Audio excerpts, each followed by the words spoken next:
Hi friends, welcome back to our YouTube channel. మనకు Indian navy నుంచి ఒకటి super notification రావడం జరిగింది.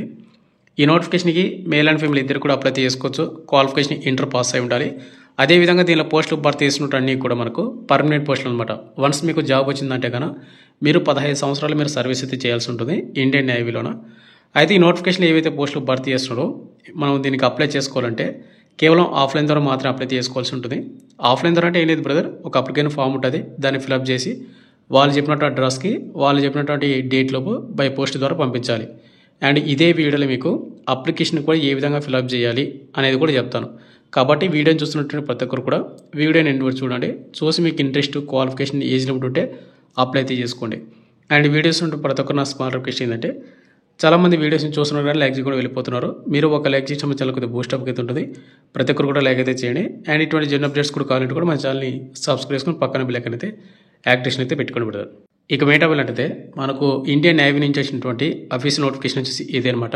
ఇక్కడ మీరు పైన చూసుకోవచ్చు, ద ఇండియన్ నేవీ అని ఇచ్చి invites application from unmarried male female candidates ఎవరైతే ఉన్నారో ఫర్ ఎన్రోల్మెంట్ యాజ్ సైలర్. మనకు స్పోర్ట్స్ కోటా కింద మనకు 2025 సెకండ్ బ్యాచ్ కమిషన్ ఒకటి నోటిఫికేషన్ అయితే మనకు రిలీజ్ కావడం జరిగింది. ఇది స్పోర్ట్స్ కోటా కింద మాత్రమే భర్తీ చేస్తూ ఉన్నారు.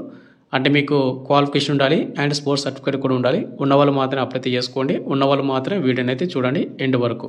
అండ్ వాటికంటే ముందు ఎలిజిబిలిటీ కండిషన్స్లోన క్వాలిఫికేషన్ అండ్ ఏమేమి పోస్టులు భర్తీ చేస్తామని చూసుకున్నట్టయితే మనకి నోటిఫికేషన్ మనకు డైరెక్టర్ ఎంట్రీ కింద మనకు పెట్టి ఆఫీసరు, మనకు స్పోర్ట్స్ ఎంట్రీ కింద, అదేవిధంగా మనకు చీఫ్ పెట్టి ఆఫీసర్ ఏవైతే ఉన్నాయో మనకు 2 రకాల పోస్టులు అయితే మనకు భర్తీ చేస్తున్నాడు. క్వాలిఫికేషన్ చూసుకున్నట్లయితే 10+2 అంటే ఇంటర్మీడియట్ అనమాట, ఆర్ ఈక్వలెంట్. ఎవరైతే 10+2 ఎవరైతే పాస్ అయి ఉంటారో వాళ్ళు అప్లై చేసుకోవచ్చు. అదేవిధంగా మీకు కంపల్సరీగా స్పోర్ట్స్ సర్టిఫికేట్స్ కూడా ఉండాలి. ఇక అదేవిధంగా మనకు ఏజ్ లిమిట్ 17.5 నుండి 25 ఇయర్స్ వరకు అప్లై చేసుకోవచ్చు. ఇక డేట్ ఆఫ్ బర్త్ చూసుకోండి, సెప్టెంబర్ 1, 2000 నుండి ఫిబ్రవరి 29, 2008 వరకు డేట్ ఆఫ్ బర్త్ ఉన్నటువంటి వాళ్ళు మాత్రం అప్లై చేసుకోవాల్సి ఉంటుంది. అండ్ వాటికంటే ముందు మనకు అప్లికేషన్ ఫామ్ అనేది ఏ విధంగా ఫిల్అప్ చేయాలంటే, ఇది అప్లికేషన్ ఫాము అండ్ నోటిఫికేషన్ రెండు కూడా మన టెలిగ్రామ్ గ్రూప్లో పోస్ట్ చేసి అక్కడ పిన్ చేసి పెట్టాను. మీరు అక్కడ నుంచి అయితే డౌన్లోడ్ చేసుకోండి. ఇక్కడ మీరు చూసుకుంటే application form for sports quota recruitment అనేది ఉంటుంది. మనకు 2025 సెకండ్ బ్యాచ్ అని ఇక్కడ మీకు ఏదైతే for Indian navy office use only ఉంది కదా, ఇది మొత్తం కూడా ఇండియన్ నేవీ వాళ్ళు అయితే ఫిల్అప్ చేస్తారు. మీరు దీన్ని టచ్ చేద్దండి. కింద ఇక్కడ మనకు ఫస్ట్ పాయింట్ ఉంది కదా, name in block capital in material certificate అని. ఫస్ట్ డాష్బోర్డ్లో వచ్చేసి మీ పేరు అయితే రాయండి, క్యాపిటల్ లెటర్స్ మాత్రమే, కొట్టివే తెలియకుండా. అది కూడా మీ 10th మెమోలో ఏ విధంగా సేమ్ అదే విధంగా రాయాలి. కింద వచ్చేసి మీ ఫాదర్ నేమ్ రాయాలి. థర్డ్ వచ్చేసి మీ పర్మనెంట్ అడ్రస్ అయితే రావాలి. హౌస్ నెంబరు, విలేజ్ మొత్తం కూడా రాయండి. ఇక్కడ పక్కన డిస్ట్రిక్ట్, కింద స్టేటు, పిన్ కోడ్, అదేవిధంగా టెలిఫోన్ ఉంది కదా మీ మొబైల్ నెంబర్ రాయండి. కింద ఈమెయిల్ ఐడి కూడా మీదైతే ఇవ్వండి. అదేవిధంగా 4th ఆప్షన్లో మనకు ప్రజెంట్ అడ్రస్ అయితే ఉంటుంది. పర్మనెంట్ అడ్రస్, ప్రజెంట్ అడ్రస్ రెండు కూడా సేమ్ అయితే రాయొచ్చు. ఏం చేస్తారంటే సేమ్ రాయండి, హౌస్ నెంబర్, విలేజ్, మండలము, district, state, pin code, mobile number, email ID same అనమాట, అదే రాయండి. అండ్ కింద 5th వచ్చేసి మనకు ఎడ్యుకేషన్ డీటెయిల్స్ అయితే ఇవ్వాలి. ఇక్కడ ఎడ్యుకేషన్ డీటెయిల్స్లో కూడా మనకు ముందుగా వచ్చేసి 10th డీటెయిల్స్ ఇవ్వాలి. 10th ఏ సంవత్సరంలో పాస్ అయ్యారో ఆ ఇయర్ రాయండి. తర్వాత అథారిటీ ఆఫ్ కండక్ట్ ఎగ్జామ్ మనకు ఎవరు కండక్ట్ చేశారు, మనకు board of secondary education Andhra Pradesh అని మీకు మీ 10th మెమో మీద పైన ఉంటుంది, అదైతే రాయండి. లేదంటే స్టేట్ బోర్డ్ అయితే రాయండి, అంతే. ఇక నెక్స్ట్ వచ్చి మనకు ఇక్కడ state from which exam passed, me state అయితే రాయండి. తెలంగాణ, ఆంధ్ర అయితే ఆంధ్ర అని, లేదంటే స్టేట్ అని పెట్టండి, అంతే. మీ 10th క్లాస్ మార్క్స్ మెమో మీద సీరియల్ నెంబర్ అయితే ఉంటుంది, సర్టిఫికేట్ నెంబరు అది ఇవ్వండి. అండ్ పక్కన వచ్చేసి marks opted and by total marks. మీకు 10thలో వచ్చినటువంటి మార్కుల్ని వేయండి, మళ్ళీ బై పెట్టి మీకు 600 మార్క్స్ టోటల్ ఎన్ని మార్క్స్ అనేది ఇవ్వాలి. మీకు వచ్చిన మార్కుల్ని పర్సెంటేజ్ వేసి ఆడివ్వాలి. సేమ్ 12th కూడా అంతే. ఇయర్ ఆఫ్ పాసింగ్, మీకు ఏ బోర్డు, ఏ స్టేటు, ఇంటర్మీడియట్ సర్టిఫికేట్ నెంబరు, ఇంటర్లో వచ్చిన మార్కులు డివైడెడ్ బై మళ్ళీ 600. ఇక నెక్స్ట్ వచ్చి పర్సెంటేజ్, అదైతే ఈ విధంగా ఇవ్వాలి. ఇక నెక్స్ట్ ఇక్కడ మనకు 6th ఆప్షన్ వచ్చేసి నేషనాలిటీ, ఇండియన్ అయితే పెట్టండి. పక్కన 7th వచ్చేసి డేట్ ఆఫ్ బర్త్ ఇవ్వాలి. ఇక 8th వచ్చేసి జెండర్, మీరు మేల్ అయితే మేల్ టిక్ చేయండి, ఫీమేల్ అయితే టిక్ చేయండి. అండ్ కింద మనకు 9th ఆప్షన్ వచ్చేసి మెరిటల్ స్టేటస్, మీరు మ్యారీడ్ అయితే మ్యారీడ్ మీద టిక్ చేయండి, అన్మ్యారీడ్ ప్రతి ఒక్కరి మీద అన్మ్యారీడ్ అయితే సెలెక్ట్ అయితే చేసుకోండి. ఇకపోయి నెక్స్ట్ వచ్చేసి ఆర్మ్డ్ ఫోర్సెస్లో ఏమన్నా ఇంత ముందుకు జాబ్ చేసి ప్రజెంట్ ఎక్సర్షన్ కేటగిరీలో పెడుతున్నారో వాళ్ళు ఎస్ అని పెట్టండి. మీరు జాబ్ చేయని వాళ్ళు, ఆర్మ్డ్ ఫోర్సెస్లో జాబ్ చేయలేదనుకుంటే నో మీద క్లిక్ అయితే చేసుకోండి అంతే. ఇక నెక్స్ట్ 11th వచ్చేసి ఇక్కడ మనకు స్పోర్ట్స్ డిసిప్లిన్ ఉంది కదా, ఇక్కడ వచ్చేసి మీకు స్పోర్ట్స్ సర్టిఫికేటు ఏ గేమ్స్లో ఉంది. కబడ్డీ అయితే కబడ్డీ, మీకు హాకీ అయితే హాకీ, ఇది గేమ్ అయితే రాయాల్సి ఉంటుంది. పక్కన 12th వచ్చేసి మీకు లెవెల్ అనమాట, ఇంటర్నేషనలా, నేషనలా, స్టేట్ లెవెలా, యూనివర్సిటీ లెవెలా అనేది ఇక్కడ మీరైతే టిక్ అయితే చేయాల్సి ఉంటుంది. అండ్ 13th వచ్చేసి విజిబుల్ ఐడెంటిఫికేషన్ మార్కులు, అంటే మీ 10th క్లాస్ మార్క్స్ మేమలో ఉంటుంది చూసుకోండి. పుట్టుమచ్చను అనమాట, a black mole on the left hand, black mole on the right hand, left leg, ఈ విధంగా అయితే ఉంటుంది. రెండు కూడా రాయండి. ఇక నెక్స్ట్ మనకు డిక్లరేషన్, కింద డిక్లరేషన్ వచ్చేసి ఏంటంటే ప్లేస్ వచ్చేసి మీ విలేజ్ కానీ రాయండి, మీ మండలం కానీ రాయండి, డిస్టిక్ కానీ రాయొచ్చు. డేట్ వచ్చేసి మీరు ఏ డేట్ అయితే అప్లై చేసినా ఆ డేట్ అయితే ఇవ్వండి. ఇక్కడ సిగ్నేచర్ అప్లికెంట్ కూడా మీరు సిగ్నేచర్ చేయాలి పైన అనమాట. అండ్ పక్కనే పేరెంట్ సిగ్నేచర్, మీ ఫాదర్ సిగ్నేచర్ అయితే వేస్తే సరిపోతుంది. ఇక మీరు అప్లై చేసేటప్పుడు ఈ అప్లికేషన్ ఫామ్తో పాటు ఏమేమి డాక్యుమెంట్స్ సెండ్ చేయాలి ఏంటంటే మీరు చూసుకున్నట్టయితే ముందుగా వచ్చేసి సెల్ఫ్ అటెస్టెడ్ కాపీ, మనకు 10th class certificate xerox, and అదేవిధంగా మీ ఇక్కడ ఎన్సీసీ కానీ స్పోర్ట్స్ సర్టిఫికేట్ ఉంటాయి కదా వాటి జిరాక్స్లు, అదేవిధంగా 10+2 ఇంటర్మీడియట్ సర్టిఫికేట్ జిరాక్స్, అదేవిధంగా డొమిసైల్ సర్టిఫికేట్ వాళ్ళు క్లియర్గా మెన్షన్ చేశారు చూసుకోండి. డొమిసైల్ సర్టిఫికేట్ జిరాక్స్ అది కూడా ఉండాలన్నమాట. ఈ డొమిసైల్ సర్టిఫికేట్ అనేది మీ లోకల్ ఎంఆర్ఓ ఆఫీస్లో అయితే ఉంటుంది, వాళ్ళే ఇస్తారు. వెళ్ళి అడిగారంటే ప్రాసెస్ చెప్తారు చూసుకోండి. ఈ డొమిసైల్ సర్టిఫికేటు, అదేవిధంగా మీ క్యాస్ట్, అదేవిధంగా ఇంకోటి ఏంటంటే మీ sports certificate, 10th inter marks memory xerox, అన్నీ కూడా జిరాక్సే. ప్రతి జిరాక్స్ కింద మీరు కంపల్సరీగా సెల్ఫ్ ఫస్ట్ అయితే చేయాల్సి ఉంటుంది.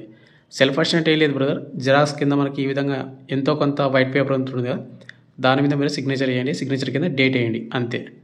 ఇక నెక్స్ట్ వచ్చి మనకు 2 సెల్ఫ్ అటెస్టెడ్ అడ్రస్ ఎన్వలాప్ అనమాట. మనకు 10 రూపాయల పోస్టల్ స్టాంప్ అతికించి 2 ఎన్వలాప్లు అయితే పంపించాలి. ప్రతి ఎన్వలాప్ ఇంటి మీద 10 రూపాయల పోస్టల్ స్టాంప్ అతికించాలి. అటువంటివి 2 అయితే తీసుకోండి. ఇక నెక్స్ట్ వచ్చేసి మనకు కింద ఐడెంటిఫికేషన్ ఫామ్ అనమాట. ఇక్కడ డేట్ ఆఫ్ బర్త్ ఉంది కదా, ఇక్కడ మీరు 10th మేలో ఏ విధంగా మీ డేట్ ఆఫ్ బర్త్ ఆ డేట్ ఆఫ్ బర్త్ రాయండి. కింద వచ్చేసి ఇక్కడ మనకు నేమ్ ఉంది కదా, మీ నేమ్ అయితే రాయండి క్యాపిటల్ లెటర్స్లో. కింద వచ్చేసి మీ ఫాదర్ నేమ్ రాయండి. మళ్ళీ కింద వచ్చేసి మనకు విజిబుల్ ఐడెంటిఫికేషన్ మార్క్స్ ఉన్నాయి కదా, ఇక్కడ మీకు మీ 10th మేలో పుట్టుమచ్చలు ఉంటాయి కదా, black mole on the left hand అని మీరు పైన రాశారు కదా, సేమ్ అదే విధంగా కింద అయితే రాయాల్సి ఉంటుంది. ఏ విధంగా అయితే మీరైతే అప్లికేషన్ ఫామ్ అయితే ఫిల్అప్ అయితే చేయాల్సి ఉంటుంది అనమాట.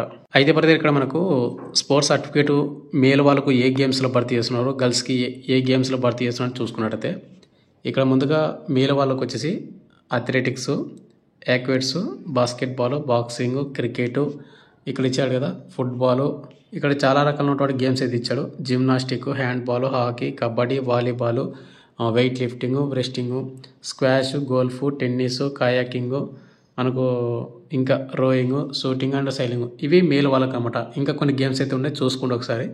అదేవిధంగా ఎవరైతే అమ్మాయిలు ఉన్నారో అమ్మాయి వాళ్ళు అప్లై చేసుకోవాలంటే కనుక అథ్లెటిక్స్, యాక్వాటిక్ అనుకుంటా, boxing, weight lifting, wrestling, kayaking, ఇక్కడ రోవింగ్, షూటింగ్ అండ్ సైలింగ్, ఇవైతే గేమ్స్ ఉన్నాయి కదా, ఈ గేమ్స్లో మీ ఇక్కడ సర్టిఫికేట్ ఉంటేనే మీరైతే అప్లై అయితే చేసుకోవాల్సి ఉంటుంది అనమాట. మీరు స్టేట్ లెవెల్లో మనకి ఎగ్జామ్లో అంటే ఇక్కడ స్పోర్ట్స్ సర్టిఫికేట్ అనేది ఏమైనా మెన్షన్ చేశారంటే కనుక అవుట్ స్టాండింగ్ స్పోర్ట్స్ పర్సన్స్ ఎవరైతే ఇంటర్నేషనల్ లెవెల్ కానీ, జూనియర్ కానీ, సీనియర్ కానీ, నేషనల్ ఛాంపియన్షిప్ ఎవరైతే పార్టిసిపేట్ చేసి ఉంటారో అయితే అప్లై చేసుకోవచ్చని చెప్పారు. స్టేట్ లెవెల్లో కూడా మీరు పార్టిసిపేట్ చేసి మీకు స్పోర్ట్స్ సర్టిఫికేట్ ఉంటే కూడా అప్లై అయితే చేసుకుంటా అంటే చేసుకుంటే కూడా ప్రతి ఒక్కరు కూడా. ఇక నెక్స్ట్ మనకు సెలక్షన్ ప్రాసెస్ చూసుకున్నట్లయితే మీరు అప్లై చేస్తారు కదా, మీ అప్లికేషన్ అన్నీ కూడా షార్ట్ లిస్ట్ చేసి మిమ్మల్ని అయితే ట్రయల్స్కి అయితే పిలవడం అయితే జరుగుతుంది. ఆ ట్రయల్స్లో ఎవరైతే క్వాలిఫై అవుతారో వాళ్ళకు నెక్స్ట్ అనేది మెడికల్ టెస్ట్ అయితే ఉంటుంది. ఈ మెడికల్ టెస్ట్ అయిపోయిన తర్వాత మీకు ఫైనల్ మెరిట్ లిస్ట్ అయితే ఉంటుంది. ఈ ఫైనల్ మెరిట్ లిస్ట్ మీ పేరు ఏంటంటే మీకు జాబ్ అనేది ఇవ్వడం అయితే జరుగుతుంది. ఇక నెక్స్ట్ హైట్ విషయానికి వస్తే మేల్ వాళ్ళు వచ్చేసి 157 సెంటీమీటర్లు అయితే ఉండాలి. అదేవిధంగా అమ్మాయిల వాళ్ళు వచ్చేసి 152 సెంటీమీటర్లు అయితే హైట్ అయితే ఉండాలి. ఈ హైట్ ఉన్నటువంటి వాళ్ళు మాత్రమే అప్లై అయితే చేసుకోండి. ఈ హైట్ కంటే తక్కువ ఉంటే కనుక మీరు నాట్ ఎలిజిబుల్ అనమాట. నెక్స్ట్ మెయిన్గా వచ్చేసి హౌ టు అప్లై, ఏ విధంగా ఫిలప్ చేయాలి అంటే అప్లికేషన్ ఫామ్ అనేది ఏ విధంగా ఫిలప్ చేసి అని చెప్పాను. ఇప్పుడు అప్లికేషన్ ఫామ్తో పాటు ఏమేమి డాక్యుమెంట్స్ పంపించాలి, ఏ అడ్రస్ పంపించాలనేది చూసుకున్నట్లయితే మీరు చిన్న ఎన్వలాప్లు 2 అయితే తీసుకుంటారు కదా, ఆ 2 చిన్న ఎన్వలాప్తో పాటు ఒకటి పెద్ద తీసుకోండి, పెద్ద ఎన్వలాప్ అనమాట. అక్కడ మీరు పోస్ట్ ఆఫీస్ అడిగారంటే వాళ్ళే ఇస్తారు. మీరు పోస్ట్ ఆఫీస్ మెయిన్ ఎన్వలాప్ అంటే మీరు ఏం చేస్తారంటే ఇక్కడ మీకు క్లియర్ కట్గా వాళ్ళు మెన్షన్ చేశారు చూసుకోండి. ద టైప్ ఆఫ్ ఎంట్రీ రాయండి ఫస్ట్, అంటే డైరెక్ట్ ఎంట్రీ పెట్టి ఆఫీసర్ మీరు దీనికి అప్లై చేసుకుంటే, లేదు మీరు చీఫ్ పెట్టి ఆఫీసర్కి అప్లై చేసుకున్నారంటే డైరెక్ట్ ఎంట్రీ చీఫ్ పెట్టి ఆఫీసర్ అని రాసి 02/2025 అనేది కంపల్సరీగా రాయాలి. దాని పక్కనే గేమ్ అనమాట, ఇక్కడ కబడ్డీ అయితే మెన్షన్ చేశారు. మీరు కబడ్డీ అయితే కబడ్డీ, లేదంటే మీకు వాలీబాల్ ఉంటే వాలీబాల్, క్రికెట్ ఉంటే క్రికెట్ అయితే రాయాల్సి ఉంటుంది. అండ్ పక్కనే మనకు కంపల్సరిగా లెవెల్ అయితే రాయాలి. మీ ఇక్కడ ఆ సర్టిఫికేట్ అనేది నేషనలా, ఇంటర్నేషనలా, స్టేట్ లెవెలా, యూనివర్సిటీ లెవెల్ అనేది స్పోర్ట్స్ సర్టిఫికేట్ అయితే ఉంటుంది కదా, దాని లెవెల్ అయితే మీరు అయితే రాయాల్సి ఉంటుంది అనమాట. ఈ విధంగా క్యాపిటల్ లెటర్లా. మీకైతే అర్థమైంది అనుకుంటాను. ఒకటి మెయిన్ ఎన్లాప్ అయితే తీసుకొని పెద్దది, దాని మీద మీరు డైరెక్ట్ ఎంట్రీ పెట్టి ఆఫీసర్ అని రాయండి. లేదంటే కనుక డైరెక్ట్ ఎంట్రీ చీఫ్ పెట్టి ఆఫీసర్ అని రాసి 02/2025 అని రాయాలి. పక్కనే మీకు కబడ్డీ అంటే మీరు గేమ్ అయితే రాయాలన్నమాట. కబడ్డీ అయితే కబడ్డీ, వాలీబాల్, క్రికెట్ అయితే క్రికెట్, ఈ విధంగా క్యాపిటల్ లెటర్లు మాత్రమే. దాని పక్కనే మీరు లెవెల్ అయితే రాయాలి. స్టేటా, ఇంటర్నేషనలా, నేషనల్ అనేది కంపల్సరీగా ఈ విధంగా అయితే రాయండి. ఇక లెఫ్ట్ సైడ్ ఏం చేస్తారంటే ఫ్రమ్ అని పెట్టి మీరు ఫ్రమ్ మీద మీ అడ్రస్ రాయండి. హౌస్ నెంబరు, విలేజు, మీ పేరు, మీ ఫాదర్ నేము, విలేజ్, మండలము, స్టేటు, పిన్ కోడ్ మొత్తం కూడా రాయండి. లెఫ్ట్ సైడ్ ఫ్రమ్ అని పెట్టి అండ్ రైట్ సైడ్ వచ్చేసి టు అని పెట్టి ఇక్కడ ఏదైతే ఉందో the secretary, Indian navy sports control board, naval head quarters, ministry of defence ఏదైతే ఉందో ఇక్కడ కింది వరకు 1110010 ఇక్కడ ఉంది కదా, ఈటి వరకు అనమాట. ఇదంతా కూడా మీరు 2 అని పెట్టి రాయండి అనమాట. ఈ అడ్రస్కి మనం బై పోస్ట్ ద్వారా పంపిస్తూ ఉన్నాం అనమాట. అదేవిధంగా మీరు 2 చిన్న ఎన్వలాప్స్ ఉంటాయి కదా, ఆ చిన్న ఎన్వలాప్స్లో కూడా మీరు కంపల్సరిగా 2 అని పెట్టి మీ అడ్రస్ రాయండి. 2 అని పెట్టి చిన్న ఎన్వలాప్మెంట్ మీద, బట్ మెయిన్ ఎన్వలాప్మెంట్ మీద ఫ్రమ్ అని పెట్టి మీ అడ్రస్ రాయాల్సి ఉంటుంది. మీకైతే అర్థమైంది అనుకుంటున్నాను. మీరు పంపిస్తున్న డాక్యుమెంట్స్ వచ్చేసి అన్నీ కూడా జిరాక్స్ అయితే పెట్టాలి. ప్రతి జిరాక్స్ కింద సెల్ఫ్ అటెస్ట్ చేయాలి. అదేవిధంగా 2 ఫోటోలు కూడా పంపించాలి అనమాట. అండ్ ఫొటోస్ మీద కంపల్సరీ మీరు నేమ్ అయితే రాయాలి. అదేవిధంగా సిగ్నేచర్ కూడా చేయాలి. అదేవిధంగా ఫోటో అనేది ఏ విధంగా ఉండాలంటే బ్యాక్గ్రౌండ్ వచ్చేసి మీకు కంపల్సరీగా బ్లూ కలర్ అయితే కంపల్సరీ అయితే ఉండాలన్నమాట. బ్యాక్గ్రౌండ్ అదైతే చూసుకోండి. ఇక నెక్స్ట్ మీరు ఏం చేస్తారంటే అప్లికేషన్ ఫామ్ అనేది మొత్తం కూడా రాసి ఫిల్అప్ చేసి మీరు మెయిన్ ల్యాబ్లో పెట్టేసి మెయిన్ ల్యాబ్ మీద ఇవన్నీ కూడా రాసేసిన తర్వాత మీరు బై పోస్ట్ ద్వారా పంపించాల్సి ఉంటుంది. బై పోస్ట్ అనేది ఏ విధంగా పంపిస్తారంటే వాళ్ళు ఇక్కడ క్లియర్ కట్గా మెన్షన్ చేశారనమాట. ఓన్లీ ఆర్డినరీ పోస్ట్ మాత్రమే పంపించండి అని. ఓన్లీ ఆర్డినరీ పోస్ట్ మాత్రమే. ఇక్కడ ఎవరైతే స్పోర్ట్స్ పోస్ట్ కానీ రిజిస్ట్రేషన్ పోస్ట్ ద్వారా ఎవరైతే పంపిస్తారో వాళ్ళ అప్లికేషన్ అనేది రిజెక్ట్ అయితే అవుతుందని క్లియర్ కట్గా మెన్షన్ చేశారు. కాబట్టి కంపల్సరీగా ప్రతి ఒక్కరు కూడా ఆర్డినరీ పోస్ట్ మాత్రమే చేయండి. ఇక దీనికి ఫైనల్గా అప్లై లాస్ట్ డేట్ ఎప్పుడు అంటే కనుక ఇక్కడ మనకు last date of receipt of application June 17, 2025. మనకు నెక్స్ట్ మంత్ 17వ తేదీ వరకు అప్లై అయితే చేసుకోవచ్చు. అంటే మనకు June 17వ తేదీలోపు బై పోస్ట్ ద్వారా అక్కడికైతే వెళ్ళాలన్నమాట. ఏదైతే మనకు న్యూఢిల్లీ అడ్రస్ ఉందో అక్కడికి అనమాట. ఇక ఫైల్కి వచ్చేసి ఇంతే బ్రదర్. మీకు ఇండియన్ నేవీ నుంచి వచ్చినటువంటి నోటిఫికేషన్ డీటెయిల్స్ చెప్పాను అనుకుంటున్నాను. మీకు ఇంకేమైనా డౌట్ అని కింద కామెంట్ చేయండి. Thank you.